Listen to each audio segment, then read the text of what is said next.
Hello student, welcome to my YouTube channel Bright Future Academy. আজি আমি corporate accounting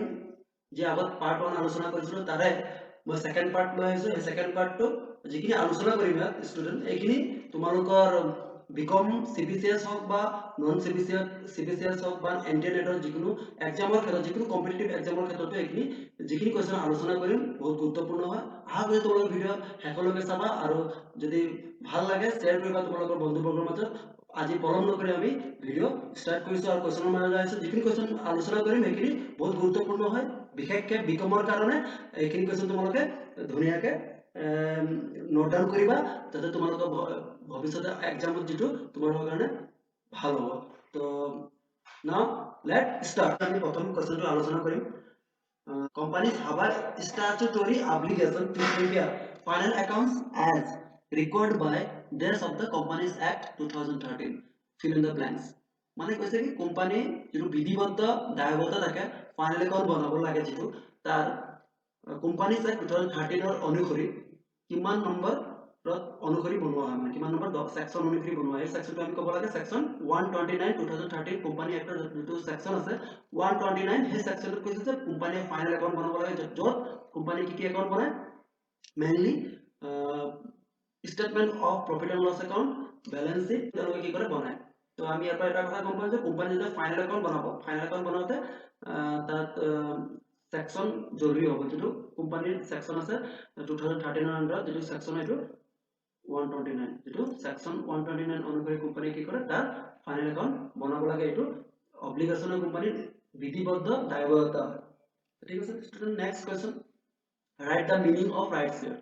right শেয়াৰৰ meaning ক'ব লাগে ইয়াৰ মিনিং কি হ'ব অৰ্থ কি হ'ব ৰাইট শেয়াৰ মানে কি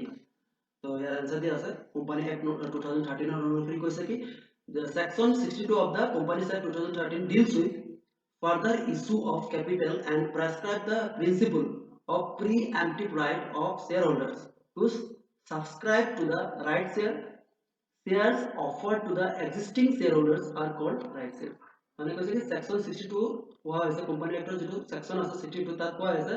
যে এই যেটো ৰাইট শেয়াৰ মানে কি যি শেয়াৰ এক্সিস্টিং শেয়াৰ হোল্ডাৰে কি কৰে এক্সিস্টিং মানে শেয়াৰ হোল্ডাৰক ইস্যু করা হয় তার রাইট এটা থাকে যে মানে যদি কোম্পানিয়ে তার পয়সা মানে ক্যাপিটালের জরুরি যেতিয়া হয় কোম্পানি যেতিয়া ক্যাপিটাল লগা হয় ক্যাপিটাল যেতিয়া লাগে সিহঁতে প্ৰথমত ৰাইজক কোৱাৰ সলনি কি কৰিব মাৰ্কেটত কোৱাৰ সলনি কি কৰিব প্ৰথমত নিজৰ যি অলৰেডি এক্সিস্টিং শ্বেয়াৰ হোল্ডাৰ আছে তেওঁলোকক জনাব যে মই এনেকুৱা ক্যাপিটালৰ জৰুৰী হয় কোম্পানিয়ে কি ক'ব যে ক্যাপিটালৰ জৰুৰী হয় তো সিহঁতে যিবিলাক আগৰ পৰা ইকুইটি শ্বেয়াৰ লৈ আছে তেওঁলোকে কি কৰিব সেই শ্বেয়াৰৰ বিষয়ে লৈ অৱগত কৰিব আৰু অৱগত কৰিব এই অফাৰটো 30 দিনৰ ভিতৰত অফাৰটো ক'ব লাগে যেতিয়া ক্যাপিটাল প্ৰয়োজন হ'ব 30 দিনৰ ভিতৰত ক'ব লাগিব আৰু এই 30 দিনৰ ভিতৰত কি কৰিব লাগিব অফাৰটো একচেপ্ট কৰিব পাৰে বা নকৰিব পাৰে তেনেকুৱা ধৰণৰ কথা থাকে তো অফাৰ কৰিব পাৰে দ্যাট মিন্স কোম্পানীয়ে কি কৰে এক্সিস্টিং শ্বেয়াৰ হোল্ডাৰক আগতীয়াকৈ মানে শ্বেয়াৰটো কিনিবলৈ বা ল'বলৈ কি কৰিব মানে মানে এটা অফাৰ কৰিব এইটো এটা ৰাইট হয় বেলেগৰ নহয় এক্সিস্টিং শ্বেয়াৰ হোল্ডাৰে পাব যিটো ৰাইট এইটোকে কি কোৱা হয় ৰাইট শ্বেয়াৰ বুলি কোৱা হয় মানে ইয়াত কিছুমান কথা মনত ৰাখিব যেনেকৈ right to issue existing share holder এইটো যেটো ৰাইট শ্বেয়াৰত যেটো কৰা হয় এক্সিস্টিং শ্বেয়াৰ হোল্ডাৰে ইছ্যু কৰাৰ মানে ৰাইট এটা থাকিব আৰু যেটো ৰাইট থাকিব subsequent raise capital as per the SEBI আৰু ইহঁতে যেটো ক্যাপিটাল ৰেইজ কৰে এইটো সেবি অনুসৰি কৰে ৰাইট এক্সিস্টিং শ্বেয়াৰহোল্ডাৰ আৰু এইটো কাৰ থাকে এক্সিস্টিং শ্বেয়াৰহোল্ডাৰ আৰু নিউ ফান্ড ইহঁতে কি কৰিব বিচাৰে নিউ ফান্ড ৰেইজ কৰিব বিচাৰে আৰু ইহঁতে যেটো লোৱাৰ দেন মাৰ্কেট প্ৰাইসত কে ইহঁতে কি কৰে ইহঁতক দিয়ে আৰু কেনেকৈ দিয়ে লোৱাৰ দেন মাৰ্কেট প্ৰাইসত দিয়ে ঠিক আছে ষ্টুডেন্ট আৰু এইটো দিয়া আছে 62 আৰু এইটো মনত ৰাখিব তোমালোকৰ সেকশন কিমান দিয়া আছে 62 দিয়া আছে সেকশন 62 কোম্পানী এক্টৰ মানে এটাই কথা মনত ৰাখিব তোমালোকে ৰাইট শেয়াৰ মানে এক্সিস্টিং শ্বেয়াৰহোল্ডাৰ ৰাইট থাকে প্ৰিএম্পটিভ থাকে আগতীয়াকৈ মানে এটা মানে ৰাইট থাকে যে এইটো এটা প্ৰিন্সিপল সিহঁতে কি কৰে ফলো কৰে যে আগতীয়াকৈ তেওঁলোকে সাবস্ক্ৰাইব কৰিব পাৰে ৰাইট শেয়াৰ মানে কাৰণ মানে এইটো কাক অফাৰ কৰা এক্সিস্টিং শ্বেয়াৰহোল্ডাৰক অফাৰ কৰা ঠিক আছে ষ্টুডেন্ট এটা কথা মনত ৰাখিব এইটো ৰাইট হয় কাৰ হয় এক্সিস্টিং শ্বেয়াৰহোল্ডাৰ ৰাইট হয় ইহঁতে যেতিয়া কোম্পানীৰ মূলধনৰ প্ৰয়োজন হ'ব তেওঁলোকে কি কৰিব পাৰে অফাৰ কৰিব সেই এক্সিস্টিং শ্বেয়াৰহোল্ডাৰক ঠিক আছে student next the difference between the market price and the exercise price under the employees stock option plan is termed as just fill in the blanks আমি কি কৰিব লাগে ইয়াত খালি ঠাই পূৰ্ণ কৰিব লাগে কৈছে কি the difference between the market price আৰু exercise priceৰ যেটো থাকে কত থাকে এটো যেটো এমপ্লয় স্টকত থাকে যেটো এমপ্লয়িজ স্টক অপশন প্ল্যান তাক কি বুলি কোৱা হয় ষ্টুডেন্ট এনসাৰটো হ'ব এমপ্লয় কম্পেনসেশন বুলি কোৱা হয় মানে মাৰ্কেট প্ৰাইস আৰু exercise price under employ stock option plan market price আৰু এক্সাৰসাইজ প্ৰাইসৰ মাজত যেটো ডিফাৰেন্স হয় তাক কি বুলি কোৱা হয় এমপ্লয় কম্পেনসেশন বুলি কোৱা হয় আশা কৰিছো তোমালোকে বুজি পাইছা next question buyback of share does not buyback of share does not affect the authorized share capital of a company state whether the statement is true or false কৈছে কি true হয় না false হয় এই স্টেটমেন্ট কৈছে কি buyback of share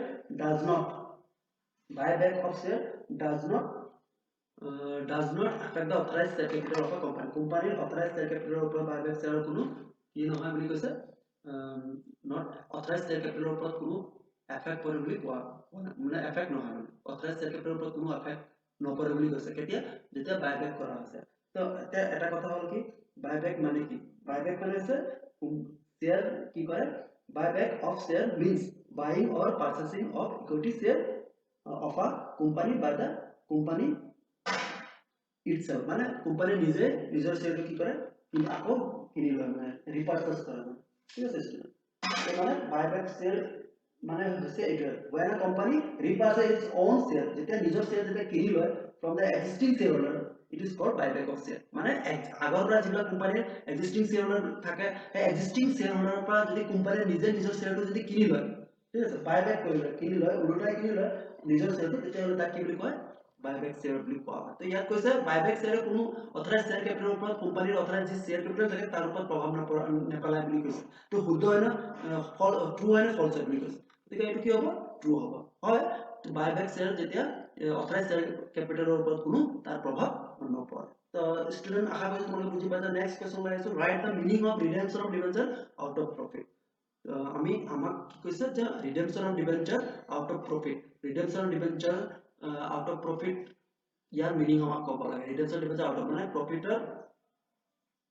পৰা যদি ৰিডেম্পশন ডিবেঞ্চাৰ হয় তে তাৰ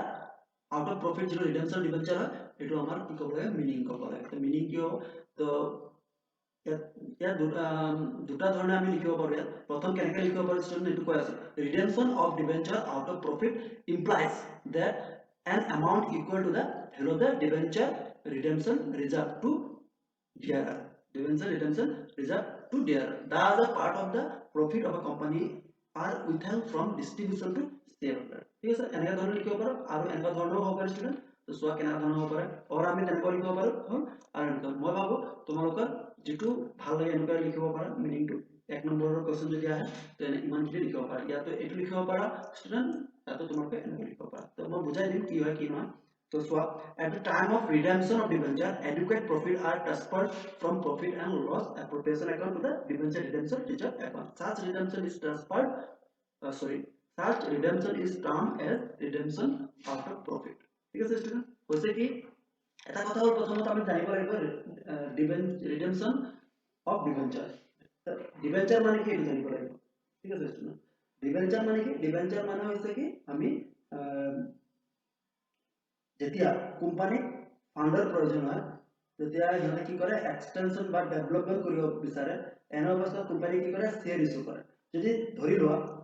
যদি কোম্পানীয়ে শ্বেয়াৰ কেপিটেল বঢ়াব বিচাৰে নাইবা তাৰ ধাৰ লৈ পেলাই ধাৰ ল'ব বিচাৰে তাৰ বাবে কোম্পানীয়ে কিছুমান সাৰ্টিফিকেট বিলি কৰি লয় যি ধাৰ লয় যি সাৰ্টিফিকেট যদি ধাৰ লয় তাক কি বুলি কয় ডিবেঞ্চাৰ বুলি কয় এটো হল মানে কোম্পানীয়ে ধাৰ লং টাৰ্মৰ কাৰণে কি কৰিব ধাৰ ল'ব বিচাৰিলে ডিবেঞ্চাৰ যদি সাৰ্টিফিকেট দেখাই পেলাই ঋণ ল'ব পাৰে সেই ঋণটোৱে ডিবেঞ্চাৰ বুলি কয় যে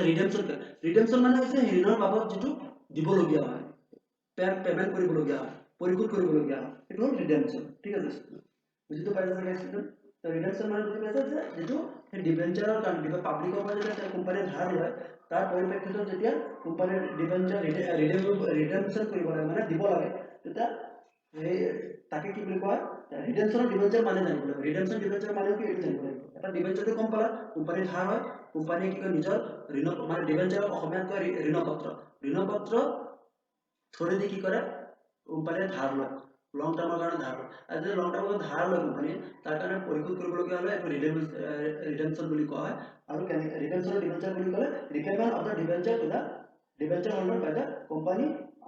after a specific period of time এটা সময়সীমাৰ পিছত মানে period of time specific period of time তেওঁলোকে কি কৰিব লাগে ডিবেঞ্চাৰৰ বাবদ পৰিশোধ কৰিব লাগিব তাকে কি বুলি কয় ৰিডেমশ্যন অফ ডিবেঞ্চাৰ বুলি কোৱা হয় ইয়াত কৈছে কি ইয়াত কোৱেশ্চনটো হৈছে কি redemption of debenture out of profit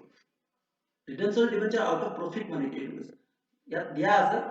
যে redemption debenture out of profit মানে হৈছে কি যেতিয়া কোম্পানীয়ে কি কৰে at the time of redemption of debenture adequate profit are transfer সিহঁতে কি কৰে adequate profit কি কৰিব লাগে ট্ৰান্সফাৰ কৰে profit and loss appropriation account তাৰ পৰা কত ট্ৰান্সফাৰ কৰে to the redemption reserve account লৈ তেওঁলোকে কি কৰে ট্ৰান্সফাৰ কৰে মানে ইহঁতে কি কৰে যেটো প্ৰফিট হয় যেটো adequate profit হয় ঠিক আছে যেতিয়া তেওঁলোকে redemption debenture तर ক্ষেত্ৰত তেতিয়া তেওঁলোকে দিব লাগে তেতিয়া adequate profit হয় সেই প্ৰফিটৰ সময়ছোৱাত কি কৰে সিহঁতৰ যেটো কৰ্পৰেট ট্ৰান্সফাৰ কৰে প্ৰফিট এণ্ড লছ এপ্ৰোপ্ৰিয়েশ্যন একাউণ্টৰ পৰা কি কৰে তেওঁলোকে ট্ৰান্সফাৰ কৰে ক'লৈ ট্ৰান্সফাৰ কৰে ডিবেঞ্চাৰ ৰিডেমশ্যন ৰিজাৰ্ভলৈ ট্ৰান্সফাৰ কৰে হা তো চাৰ্জ ৰিটাৰ্ণ তেনেধৰণৰ যেটো ট্ৰান্সফাৰ কৰে সেই ৰিডেমশ্যন যেটো থাকে যেটো ৰিডেমশ্যন হয় তাক কি বুলি কোৱা হয় ৰিডেমশ্যন আউট অফ প্ৰফিট বুলি কোৱা হয় ঠিক আছে মানে এডুকেট প্ৰফিট হ'ব লাগিব যথেষ্ট প্ৰফিট হ'ব লাগিব তেতিয়া তেওঁলোকে কি কৰে এই কামটো কৰে তো ইয়াকে কি বুলি কয় ৰিডেমশ্যন আউট অফ প্ৰফিট বুলি কোৱা হা কৈছে তোমালোকে বুজি পাইছা নেক্সট কোৱেশ্চন লৈ আহিছো student A debenture is a certificate issued by a company under its seal acknowledging a debt due by it to its holders. State whether the statement is true or false. উদ্দেশ্য নহ'লেতো এই যেটো statement দিয়া আছে statement যেটো দিয়া আছে student এটো true হয় নে false হয় তোমালোকে ক'ব লাগে তো আমাকে দিয়া আছে কেনেকুৱা ধৰণৰ দিয়া আছে debenture is a certificate issued by a company debenture আছে মই ইতিমধ্যে কৈছিলো certificate হয় অলপ আগতে কৈছিলো student certificate হয় আৰু য'ত seal থাকে আৰু seal acknowledging a debt এটো debt acknowledging কৰে due by its যেটো দিবলগীয়া হয় কাক দিব মানে ধাৰৰ বাবদ দিবলগীয়া হয় মানে এটো এটা acknowledging কৰে a debt যেটো দিবলগীয়া হয় কোম্পানী দিব লাগে ঠিক আছে আৰু তাৰ বাবদ কোম্পানী কি কৰে সাৰ্টিফিকেট ইস্যু কৰে অলপ আগতে মই কৈছিলো এটো শুদ্ধ হয় অশুদ্ধ বুলি কৈছো অবিয়াসলি শুদ্ধ হ'ব হয় না এইকাৰণে এটো ট্ৰু তো নেক্সট কোৱেশ্চন আহিছে ষ্টুডেন্টস নেক্সট কোৱেশ্চন কি আছে বহুত ইম্পৰ্টেন্ট কোৱেশ্চন মই আলোচনা কৰি আছো তোমালোকক যিখিনি কোৱেশ্চন আলোচনা কৰি আছো তোমালোকক এইখিনি বহুতে গুৰুত্বপূৰ্ণ হয় এক্সাম পইণ্ট অফ ভিউ তো আশা কৰো তোমালোকে নোট ডাউন কৰিছা আৰু তোমালোকৰ যদি ভাল লাগিছে ভিডিওটো তোমালোকৰ ফ্ৰেণ্ডৰ মাজত এইখিনি ভিডিও শ্বেয়াৰ কৰিবা আৰু মই তেনে ধৰণে নতুন এনে ধৰণৰ ভিডিওবিলাক তোমালোকক দিব পাৰো আৰু তোমালোকে এই লাইক কৰিবা ভিডিওটো লাইক কৰি শ্বেয়াৰো কৰিবা তোমালোকৰ বন্ধুবৰ্গৰ মাজত আশা কৰো তোমালোকে শ্বেয়াৰ কৰিবা নেক্সট কোৱেশ্চন আমি আলোচনা কৰিম এতিয়া কি আছে কোৱেশ্চনটো after the redemption of all debentures all balance in the sinking fund is transferred to this account fill in the blanks by choosing the right option from the following আমাক কৈছে কি right option choose কৰিব লাগে এটো যদি statement দিয়া আছে আৰু তাত fill in the blanks কৰিব আমাক খালিটা পূৰ্ণ কৰিব লাগে আৰু আমাৰ option দিয়া আছে কোনটো option appropriate হ'ব আমাক তাত বহুৱাব লাগে তো ইয়াত option কি দিয়া আছে আমি চাই লওঁ প্ৰথমত দিয়া আছে জেনাৰেল ৰিজাৰ্ভ তারপরে দিয়া আছে ক্যাপিটাল রিজার্ভ তারপর ডিবেঞ্চার রিজার্ভ মানে কৈছে কি যেতিয়া রিডেমশন অফ অল ডিবেঞ্চার যেতিয়া রিডেমশন করা হয় মানে পরিশোধ করা হয় debenture all debenture the balance in sinking fund is transferred to sinking fund যেটো ব্যালেন্স হয় তাক কাক ট্রান্সফার করা হয় বুলি কৈছে sinking fund ব্যালেন্স টো বলে ট্রান্সফার করা হয় কত এটো আমাক প্রশ্ন কৈছে তিনটা অপশন আছে শুদ্ধ অপশন আমি বাছিব লাগে কত করা স্টুডেন্ট তো ইয়াক ট্রান্সফার করা হয় জেনারেল রিজার্ভ এটা কথা হল কি সিঙ্কিং ফান্ড মানে কি আমি জানিব লাগিব হয় সিঙ্কিং ফান্ড মানে কি তো সিঙ্কিং ফান্ড মানে হচ্ছে a fund is drawn from the available profit and then invested in some business and this investment is realized at the time of the redemption of debenture ঠিক আছে student মানে আমি যদি কম তেনেকে যদি কোনোবাই কোনোবা মানুহ এজনে ছোৱালীৰ কাৰণে আগতীয়াকৈ কি কৰিলে ইঞ্চুৰেঞ্চ কৰি ৰাখিলে যেনেকে সাঁচি ৰাখিলে হয় নে সাঁচি ৰাখি পেলাই এটা সময়ত কি কৰিব সেই পইচা ওলাই পেলাই সেই যেটো মানে বিয়াটো পাতিব বিচাৰিব আৰু তাতকে বেছিও পইচা লাগিব পাৰে তাৰ কাৰণে কি কৰিলে পইচা ৰাখিলে তো এইটো কোম্পানীও কৰে কোম্পানীয়ে কি কৰে সিঙ্কিং ফান্ডৰ বাবদ এটা পইচা জেনাৰেল ৰিজাৰ্ভত কি কৰে ট্ৰান্সফাৰ কৰিব পাৰে সিঙ্কিং ফান্ড এইকাৰণে জেনাৰেল ৰিজাৰ্ভ কোৱা আছে তো সিঙ্কিং ফান্ডে কি কৰে সিঙ্কিং ফান্ড তেনেকুৱা টাইপৰ ফান্ড যে কোম্পানীয়ে তেওঁলোকৰ প্ৰফিটৰ পৰা হা এক্সট্ৰাকৈ এটা কি কৰে ভৱিষ্যতে এনেকৈ কিবা দিবলগীয়া হ'ব পাৰে, পৰিশোধ কৰিবলগীয়া হ'ব পাৰে, হয়নে? কিবা ধাৰ পৰিশোধ কৰিবলগীয়া হ'ব পাৰে, বণ্ডৰ বাবদ হ'ব পাৰে, ধাৰৰ বাবদ হ'ব পাৰে। তো কি কৰিব তেওঁলোকে ভৱিষ্যত যিটো ডিউ হৈ আছে ডেপ্টৰ ক্ষেত্ৰত, ডিবেঞ্চাৰৰ ক্ষেত্ৰত পৰিশোধ কৰিবলগীয়া হ'ব পাৰে, তো তাৰ কাৰণে নাটনি হ'ব পাৰে, কোম্পানীৰ নাটনি হ'ব পাৰে কেতিয়াবা। তো তেতিয়া কোম্পানীয়ে কি কৰিব, লং টাইমত যেতিয়া নাটনি হ'ব সেইটো ফুলফিল কৰিবৰ কাৰণে ছিংকিং ফাণ্ডত যিটো জমা কৰি ৰাখিছে জেনেৰেলি যাব, তাৰ পৰা তেওঁ কি কৰিব, ফুলফিল কৰিব পাৰে। কোনে? কোম্পানী। গতিকে ছিংকিং ফাণ্ড মানে বুজি পাইছে ষ্টুডেণ্ট কি হয়? বুজি পাইছেনে? ছিংকিং ফাণ্ড মানে কি হয়? ছিংকিং ফাণ্ড মানে সেইটো হয় যে sinking fund is a fund containing money set aside or set কৰি ৰাখা, pay off a debt or bond, যিকোনো ধাৰ বা বণ্ডক পে কৰিবৰ কাৰণে ছিংকিং ফাণ্ড কি কৰে, set aside এক্সট্ৰাকে ৰখা হয়, যাতে ভৱিষ্যতে সেইখিনি যদি আমাক কাৰোবাক দিবলগীয়া হয়, আমাক নাটনি যদি হয়, সেইখিনি আমি ফুলফিল যাতে কৰিব পাৰোঁ। যেনেকৈ আমি কি কৰোঁ, আমি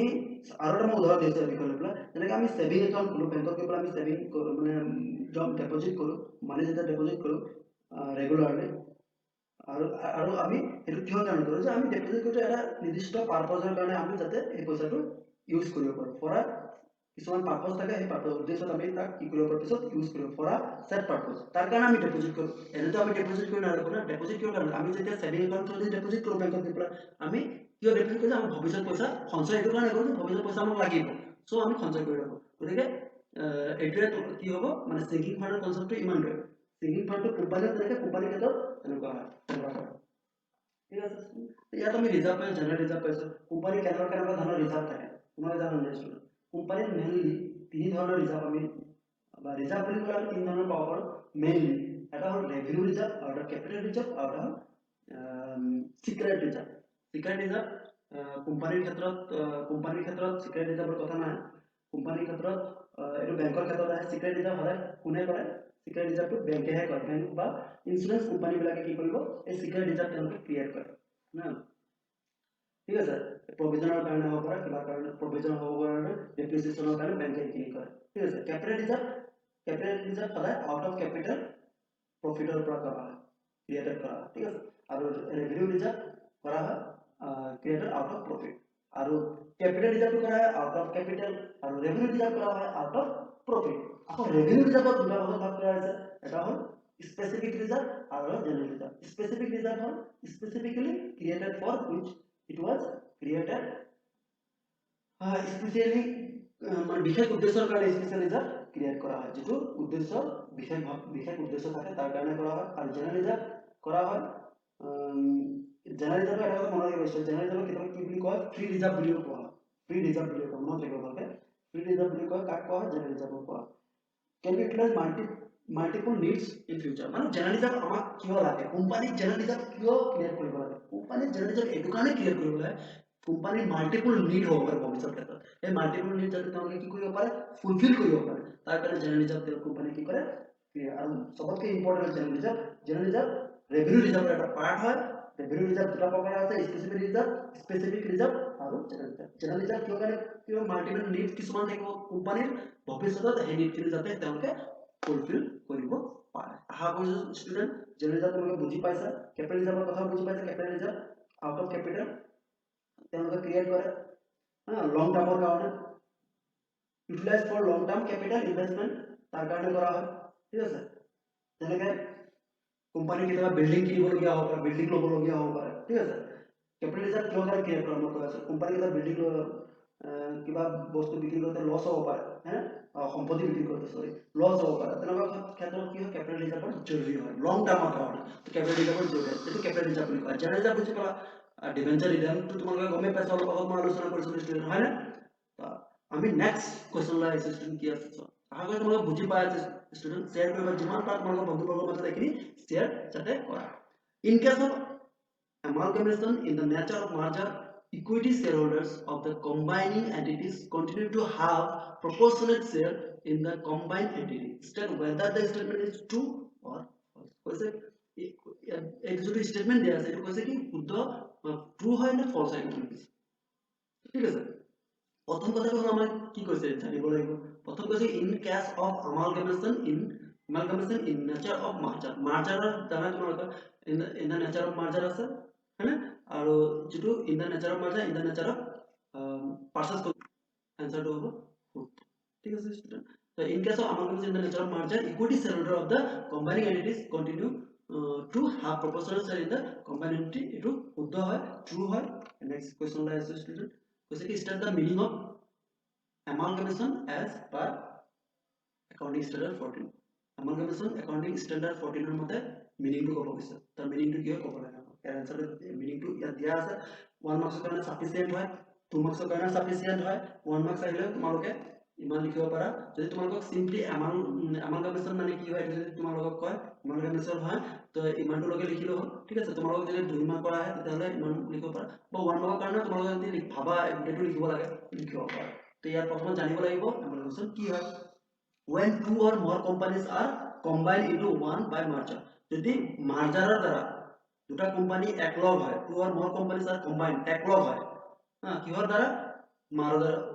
মাৰ্জাৰেৰ দ্বাৰা into one by merger এটাই আনটোৰ লগত যোগ হৈ যায় মানে মাৰ্জ হৈ যায় তাৰ দ্বাৰা হ'ব পাৰে or by one taking over the other যদি এটা কোম্পানিয়ে আন এটা কোম্পানি যদি লৈ লয় টেকিং ওভার লৈ লয় এটা কোম্পানি আনটো কোম্পানি যদি লৈ পেলাই একলগ হয় তেতিয়া তাক কি বুলি কোৱা হয় কি কয় তেতিয়া তাক আমি কি বুলি ক'ব পাৰিম amalgamation বুলি ক'ব পাৰিম amalgamation বুলি ক'ব পাৰিম ইয়াত দিয়া আছে এইখিনি তোমালোকে চাই ল'বা এইখিনি যেটো দিয়া আছে এইটো কোম্পানি এক্টৰ মতে দিয়া আছে এইখিনি বহুত ইম্পৰ্টেন্ট তোমালোকে যদি ভাবা কোম্পানি এক্টৰ মতে লিখিম তো গোটে একে ধৰণে লিখিব লাগিব গোটেখিনি তাৰ মিনিংটো মেইনলি হ'ল এইটো মানে যদি amalgamation চাবা দুটা বা তাতকে বেছি কোম্পানি কি হয় একলগ হয় সো মার্জার হ'ব পাৰে বা টেকিং ওভাৰ আদাৰ এটা আনটো যদি লৈ লয় তেতিয়াহ'লে তাক কি বুলি কোৱা হয় amalgamation বুলি কোৱা হয় আশা কৰিছো তোমালোকে বুজি পাইছা তো next question payment made to the creditor in final settlement of the transferor company is not included in purchase consideration for amalgamation purchase consideration ক্ষেত্ৰত কি হয় purchase consideration ক্ষেত্ৰত amalgamation যেটো purchase consideration হয় হেতু payment made to creditor যেটো final settlement কাৰণে পৰিশোধ কৰা হয় transferor company দ্বাৰা it is not included in the purchase consideration for amalgamation ইয়াত ক'লে কি হয় যোগ নহয় বুলি কৈছে এটো শুদ্ধ নে এটা কথা হ'ল কি ষ্টুডেন্ট তোমালোকে জানিব লাগিব transfer company কি transfer company হয় মানে for transfer his property to another company এটা কোম্পানি যদি তার property another company যদি ট্রান্সফার কৰি দিয়ে তেতিয়া ট্ৰান্সফাৰ কোম্পানি বুলি কোৱা হয় পেমেন্ট মেড যেতিয়া পৰিশোধ কৰা হয় ধন পৰিশোধ কৰা হয় এইটোৰ কেতিয়া কৰা হয় in final settlement of the transfer company যেতিয়া ট্ৰান্সফাৰ কোম্পানি ফাইনাল সেটেলমেন্ট কৰে ঠিক আছে ইমান টকা দিম আৰু এনেকৈ কয় মানে 600 টকা আছে 600 টকাৰ ভিতৰত ধৰা সাপোজ কি কয় হ'ব আৰু 580 টকা দিম ধৰণৰ যদি হয় এটা সেটেলমেন্ট কৰা হৈ যায় বুজি পাইছা নে ষ্টুডেন্ট বুজি তো পাইছা it is not including purchase consideration for amount কৈছে কি এনেকা সেটেলমেন্ট যদি হয় যেতিয়া ক্ৰেডিটৰ সেটেলমেন্ট ক্ৰেডিটৰ মানে কি সাপ্লায়াৰ ক্ৰেডিটৰ মিন্স কোম্পানী যেটা ক্ৰেডিটৰ থাকে ক্ৰেডিটৰ কোন হ'ব ডিবেঞ্চাৰ হোল্ডাৰ হ'ব পাৰে তেওঁলোকক যেতিয়া কোম্পানীয়ে কি কৰিব কৰে মানে পৰিশোধ কৰিব লাগে মানে কোনে কৰিব ট্ৰান্সফাৰৰ কোম্পানীয়ে সেইটো বলে কৈছে কি পাৰচেজ কনসিডাৰেশন ফৰ amalgamation ক্ষেত্ৰত এটো বলে অন্তৰ্ভুক্ত নহয় বা অন্তৰ্ভুক্তি নহয় কৈছে এটো শুদ্ধ নহয় এইটো obviously শুদ্ধ হ'ব না ষ্টুডেন্ট এটা কি হ'ব শুদ্ধ আহাগৈ কোন কোৱেশ্চন বুজি পাই আছে আৰু যদি বুজি পাই তোমালোকৰ বন্ধু বৰ্গৰ মাজত মোৰ এই ভিডিওটো শ্বেয়াৰ কৰিবা যিমান পাৰা শ্বেয়াৰ কৰা আৰু ধন্যবাদ